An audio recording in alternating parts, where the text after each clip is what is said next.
పరిశ్రమల భూముల conversion policy చేసిన డ్యామేజీని కంట్రోల్ చేసుకునేందుకు మంత్రులు పడిన తిప్పలు అన్నీ ఇన్ని కావు. ఒకేసారి 6 మంత్రులు వచ్చి వివరణ ఇచ్చుకున్నారంటే డ్యామేజీ ఏ స్థాయిలో ఉన్నదో ప్రత్యేకంగా చెప్పాల్సిన అవసరం లేదు.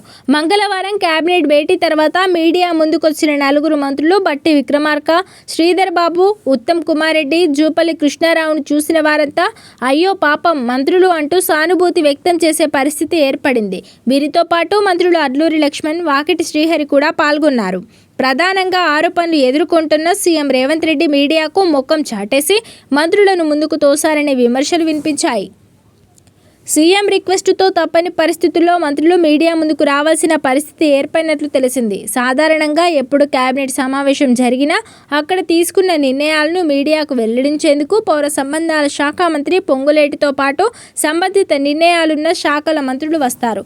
2 లేదా 3 మంత్రులు వచ్చి వివరాలు వెల్లడిస్తారు. కానీ మంగళవారం జరిగిన కేబినెట్ అనంతరం ఏకంగా 6 మంత్రులు, అందులో కీలకమైన 4 మంత్రులు రావడం చర్చనీయాంశమైంది. కొద్దిసేపటి తర్వాత కానీ ఆ 4 ఎందుకు వచ్చారనేది అర్థం కాలేదు. సీఎం రేవంత్ రెడ్డి పర్సనల్ రిక్వెస్టుతో వారంతా మీడియా ముందుకొచ్చినట్టు తెలిసింది.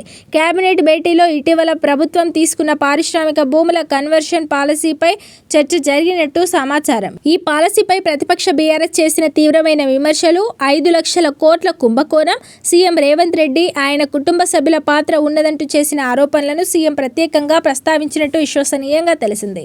బీఆర్ఎస్ చేస్తున్న ఆరోపణలు ప్రజల్లోకి వెళ్తున్నాయి. నేను ఒక్కనే తప్పు చేసినట్టుగా ప్రచారం జరుగుతుంది. నన్ను, నా కుటుంబ సభ్యులను దొంగలుగా చిత్రీకరించే ప్రయత్నం జరుగుతుంది. మీరు దీన్ని ఖండించరా? ఇది సమిష్టి నిర్ణయం అని చెప్పలేరా అంటూ మంత్రులపై సీఎం అసహనం వ్యక్తం చేసినట్టు సమాచారం.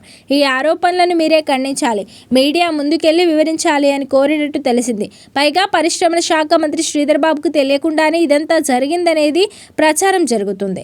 కేబినెట్ అనంతరం పాలసీ వివరాలు వెల్లడించే సమయంలోనూ శ్రీధర్ బాబు లేకపోవడం అనుమానాలకు తావిచ్చింది. దీంతో సీఎం ప్రత్యేకంగా శ్రీధర్ బాబును రిక్వెస్ట్ చేసినట్టు తెలిసింది. దీంతో తప్పని పరిస్థితుల్లో ఆ 4 కీలక మంత్రులు మీడియా ముందుకొచ్చినట్టు సమాచారం. సీఎంను కాపాడేందుకు వారు తీవ్రంగా ప్రయత్నించడం అక్కడ కనిపించింది. ఈ పాలసీ పూర్తిగా సమిష్టి నిర్ణయం. మా 4 నేతృత్వంలోని కేబినెట్ సబ్ కమిటీ సూచనల మేరకు ఈ నిర్ణయం తీసుకున్నామని వెల్లడించారు.